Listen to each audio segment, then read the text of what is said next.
बिस्मिल्लाहिर्रहमानिर्रहीम अस्सलाम वालेकुम। Welcome to Pakistan studies class. और आज हमारा पाकिस्तान स्टडीज़ के अंदर जो टॉपिक है वो है इनिशियल प्रॉब्लम्स ऑफ पाकिस्तान, यानी कि पाकिस्तान के इब्तदाई मसाइल।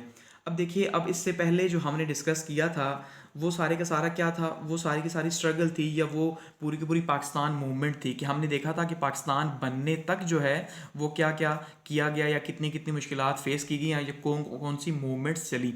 अब बन चुका है, अब उसके बाद हम आगे बढ़ रहे हैं कि भाई अब हमें क्या प्रॉब्लम्स फेस आई या अगली जो हिस्ट्री है हमारी 1947 के बाद की जो है वो क्या कहती है। ठीक है, तो ये उसका जो है फर्स्ट लेक्चर है।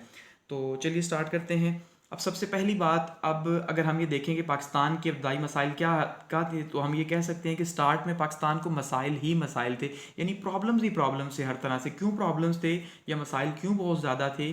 क्योंकि एक तो पाकिस्तान का बनना अपने आप में एक बहुत बड़ी बात थी। ठीक है जी, यानी इसे 20वीं सेंचुरी का एक अजूबा या एक जो है बहुत बड़ा कारनामा माना जाता है कि भाई पाकिस्तान बन गया।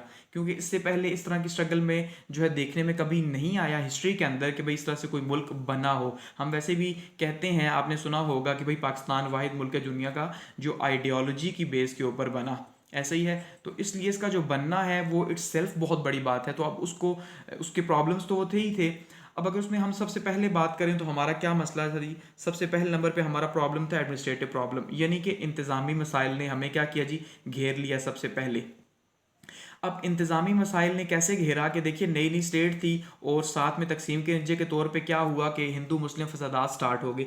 अब जब हिंदू मुस्लिम फसादात स्टार्ट हुए और ऐसे में हमारे पास जो है यहाँ पे कोई निज़ाम मौजूद नहीं है, कोई ऑफिस मौजूद नहीं है, तो बहुत मुश्किल था मैनेज करना। तो ऐसे में जो फ़ौज की जो बैरिक्स थी उनको जो है वो इस्तेमाल किया गया सरकारी दफ्तरों के तौर पर, और वहाँ पर जो है वो काम स्टार्ट कर दिया गया। इवन जो दफातर थे, अगर उनकी बात की जाए तो दफातर के अंदर स्टेशनरी तक मौजूद नहीं थी, यानी पेन पेंसिल जिसको हम कहते हैं वो भी कम थे, क्योंकि अभी तक डिवीजन ऑफ एसेट्स जो है वो चल रहे थे, तो हमें स्टेशनरी वगैरह मिलनी थी अभी इंडिया से। लेकिन अभी हमारे पास बहुत बड़े प्रॉब्लम्स थे, तो इसका मतलब एडमिनिस्ट्रेटिवली हम जो है एक अचानक से मुल्क बनता है और उसके अंदर कुछ भी नहीं होता, ना इमारत होती है और ना कोई और हमारे पास सहूलियात होती हैं, तो इसका मतलब पाकिस्तान बहुत मुश्किल में घिरा।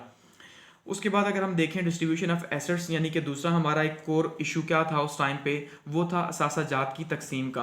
अब जो हमारी तकसीम हो गई तो अब जो इंडिया और पाकिस्तान के जो कुल यानी कि माने जाते हैं कुल जो असासे थे वो थे 5 अरब के। ठीक है जी, 5 बिलियन की टोटल अमाउंट थी। उसमें से जो पाकिस्तान के हिस्से में आने थे वो थे जी तकरीबन कोई 75 करोड़ रुपए। ठीक है जी, अब 75 करोड़ पाकिस्तान के हिस्से में आने थे, लेकिन पाकिस्तान को कितने मिले? पहली किस्त के तौर पे पाकिस्तान को जो मिले वो मिले 20 करोड़ रुपए।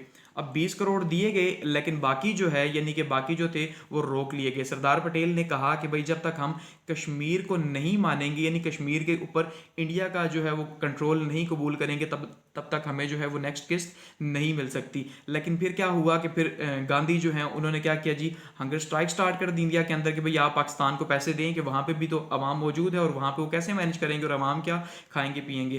ठीक है, तो ऐसे में गांधी के कहने के ऊपर या भूख हड़ताल के ऊपर तकरीबन 50 करोड़ रुपए जो है वो मजीद इशू किए गए, और जो बाकी बचे यानी 5 करोड़ रुपए जो थे वो 5 करोड़ माना जाता है आज तक नहीं दिए गए, और वो 5 करोड़ रुपए जो है वो वैसे ही इंडिया के पास है। तो ये हमारा एसेट्स का भी इशू रहा, तो ये भी बहुत ज़्यादा जो है उस टाइम पे जो है ना इशू बना। क्योंकि जब आप देखिए एक नई स्टेट बनती है उसके पास मैनेज करने के लिए पैसे ही नहीं होते, तो वो कैसे जो है वो मैनेज करेगी? आर्मी को कैसे मैनेज करेगी? सरकारी दफातर को, अफसरान को कैसे मैनेज करेगी?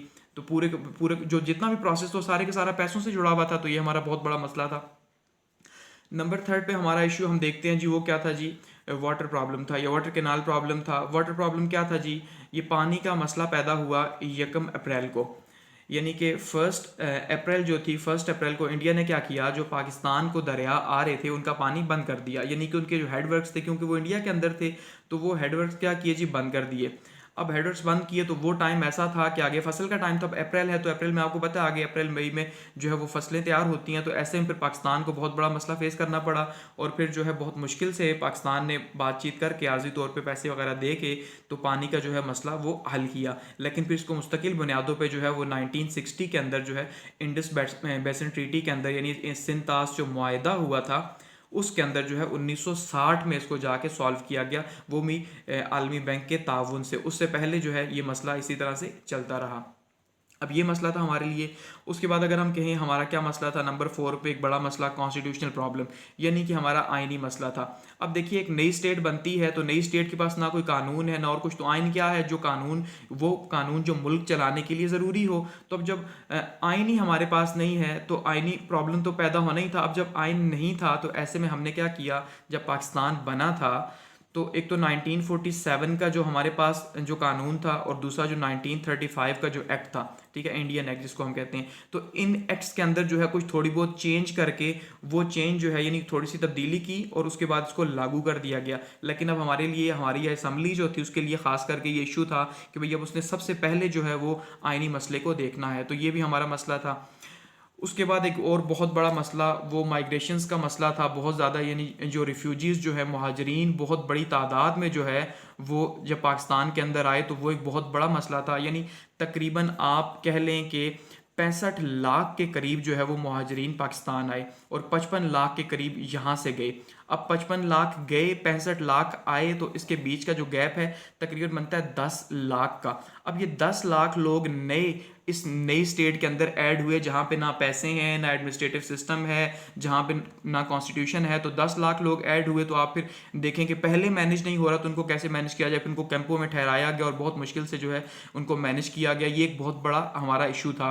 इसमें क्या हुआ, जो हिंदू मुस्लिम फसादात जो शुरू हुए थे तो वो हिंदू मुस्लिम फसादात के नतीजे के तौर पर जो है लाखों लोग मारे गए, यानी कि तकरीबन माना जाता है कि 5 लाख के करीब जो है वो मुसलमान इसमें शहीद हुए। अब ऐसे ही जो है वो हिंदू भी जो है वो भी मारे गए, क्योंकि वो भी यहाँ से जो जा रहे थे तो उनके साथ भी ऐसा ही हुआ। अब इंडियंस ये मानते हैं कि उनके साथ ज़्यादा जुल्म हुआ, पाकिस्तान ये मानता है कि उनके साथ, तो हकीकत में दोनों साइडों से ही जो है वो बहुत ज़्यादा उस टाइम पे जुल्म देखने को मिला, क्योंकि दुनिया की सबसे बड़ी माइग्रेशन थी ये। इससे पहले इतनी बड़ी तादाद में कोई माइग्रेशन दुनिया के किसी मुल्क में नहीं हुई थी, तो ये हमारे लिए इशू था। नंबर 6 पे अगर हम बात करें तो हमारे लिए जो जोग्राफिकल और डिफेंस प्रॉब्लम्स थे, यानी कि एक तो हमें जोग्राफियाई और दूसरा जो है वो दिफाई मसला था।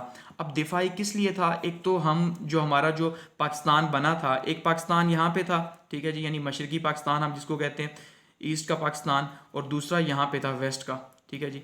अब इन दो के बीच का जो फासला था वो था 1600 किलोमीटर का। अब 1600 किलोमीटर का फासला, दुनिया का पहला ऐसा मुल्क बना कि एक हिस्सा यहाँ पे और एक हिस्सा यहाँ पे, बीच में 1600 किलोमीटर का गैप। और ये जो गैप था यहाँ पे क्या था, यहाँ पे इंडिया था। ऐसे में इंडिया के साथ तो हमारे वैसे ही हालात ख़राब थे, ऊपर से कश्मीर की वजह से 1948 के अंदर वॉर भी हो गई, तो अब हमारा जोग्राफिकली बहुत ही बड़ा इशू बना। तो हमारा डिफेंस के इश्यूज़, आर्मी की अभी तक डिस्ट्रीब्यूशन हुई नहीं थी, क्योंकि आर्मी की जो डिस्ट्रीब्यूशन थी वो भी जो कांग्रेस थी उसने रुकवा दी थी, क्योंकि जो फील्ड मार्शल आर्चलिंग थे उन्होंने इसकी डिस्ट्रीब्यूशन करनी थी, तो उन्होंने काफ़ी तेज़ी से काम किया, तो इंडिया को इसका भी प्रॉब्लम था, तो उन्होंने शिकायत करके उसको भी चेंज करवा दिया। तो इस तरह से आर्मी की डिस्ट्रीब्यूशन भी जो है वो भी स्लो हो गई। इसके अलावा अगर हम कहें तो नंबर 7 पे हमारा क्या प्रॉब्लम था जी, इकोनॉमिक इशू। अब इकोनॉमिक, जैसे हमने कहा, एसेट्स तो वैसे ही नहीं मिले थे, इसके अलावा जो हमारे मुआशी मसाइल थे उनमें क्या हुआ कि जो उस टाइम पे कारखाने थे तो वो पूरे इंडिया के अंदर तकरीबन कोई 920 के करीब यूनिट्स थे, और 920 में से आप अंदाज़ा करें कि 34 यूनिट सिर्फ पाकिस्तान के हिस्से में आए। तो सिर्फ पाकिस्तान के हिस्से में 34 आए और बाकी सारे के सारे इंडिया में थे, क्योंकि एक तो वैसे भी मुसलमानों का तकसीम से पहले भी रवैया भी ऐसा नहीं था कि वो यानी बिजनेसमैन टाइप नहीं थे, तो उनके पास बिजनेस तो था ही नहीं, और जो बाकी बिजनेस था वो वैसे ही पोर्ट सिटीज़ के अंदर था, तो वो इंडिया के पास था ज़्यादा। तो ऐसे में जो है हमारे लिए माशी प्रॉब्लम बहुत ज़्यादा बढ़े और उसको मैनेज करना और ज़्यादा हमारे लिए मुश्किल हो गया। तो ये कुछ कोर इश्यूज़ थे, हम कहें अगर पाकिस्तान के दाई मसाइल में इन्होंने बहुत अहम किरदार अदा किया, और यही स्टेट फिर आगे बढ़ी जो आज इस टाइम पे हम ये कहते हैं कि 2020 के अंदर, 2020 के अंदर भी हमें बहुत से प्रॉब्लम्स देखने पड़ रहे हैं, क्योंकि वहीं से चले और हम इन्हें आगे, या हमारी जो लीडरशिप थी वो इनको सेट नहीं कर सकी। देखिए हम जैसे हमारा इकोनॉमिक इशू है, तो इकोनॉमिक इशू तो अभी तक हमारा चला आ रहा है कि हम जो है वो IMF से बेल पैकेजेस ले रहे हैं और उसके ऊपर सर्वाइव कर रहे हैं। इमरान खान साहब जो देखें मुल्क जाके उन्होंने जो है वो पैसे मांग के किस तरह से मैनेज हो रहा है, तो इसका मतलब ये इश्यूज़ वहाँ से चले आए और फिर वैसे ही आगे आगे चलते गए। तो ये हमारे कुछ स्टार्ट के इनिशियल प्रॉब्लम्स थे पाकिस्तान के।